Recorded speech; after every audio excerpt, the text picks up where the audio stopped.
Teman-teman pasti pernah dengar kata risiko kan? Tapi teman-teman tahu gak sih apa itu risiko?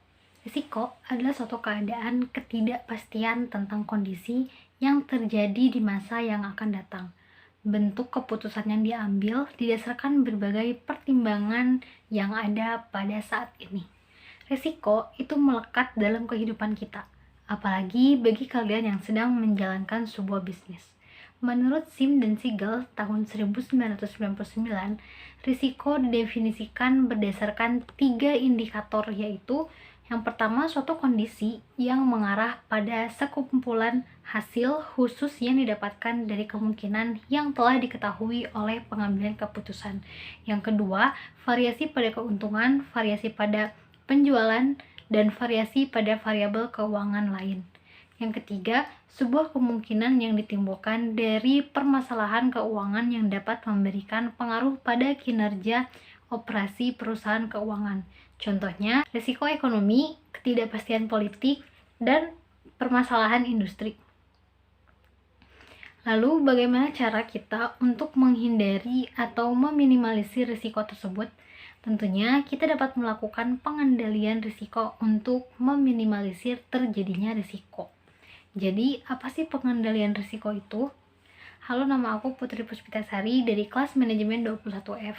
Kali ini aku bakal membahas seputar pengendalian risiko. Yuk, simak pembahasannya. Pengendalian risiko adalah proses mengidentifikasi, menganalisis, dan mengendalikan risiko di setiap operasi perusahaan atau usaha dalam rangka meningkatkan efektivitas dan efisiensi. Pengendalian risiko menurut pandangan ahli adalah upaya untuk mendeteksi, menilai, dan mengelola risiko dalam setiap operasi perusahaan atau usaha untuk mengurangi kerugian. Pengendalian risiko bertujuan untuk mengendalikan risiko yang teridentifikasi dan menetapkan tindakan pencegahan atau mitigasi untuk mengurangi dampak dari risiko tersebut. Pengendalian risiko biasanya lebih terfokus pada satu atau beberapa risiko spesifik yang telah diidentifikasi dan perlu dikelola. Pengendalian risiko ini dilakukan pada saat risiko telah teridentifikasi dan perlu ditangani secara khusus. Pengendalian kerugian dijalankan dengan yang pertama, merendahkan cost atau change untuk terjadinya kerugian, mengurangi keparahan jika kerugian itu memang terjadi menurut lokasi daripada kondisi-kondisi yang akan dikontrol dan menurut timingnya. Konsep inti pengendalian risiko meliputi yang pertama, penghindaran.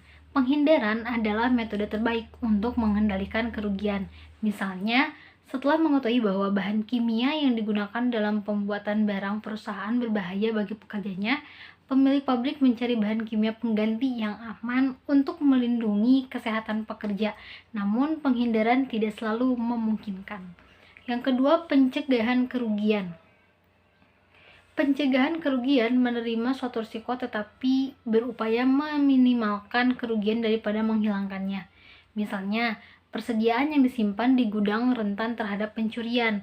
Karena tidak ada cara untuk menghindarinya, maka dilakukan program pencegahan kerugian. Program ini mencakup patroli penjaga keamanan, kamera video, dan fasilitas penyimpanan yang aman.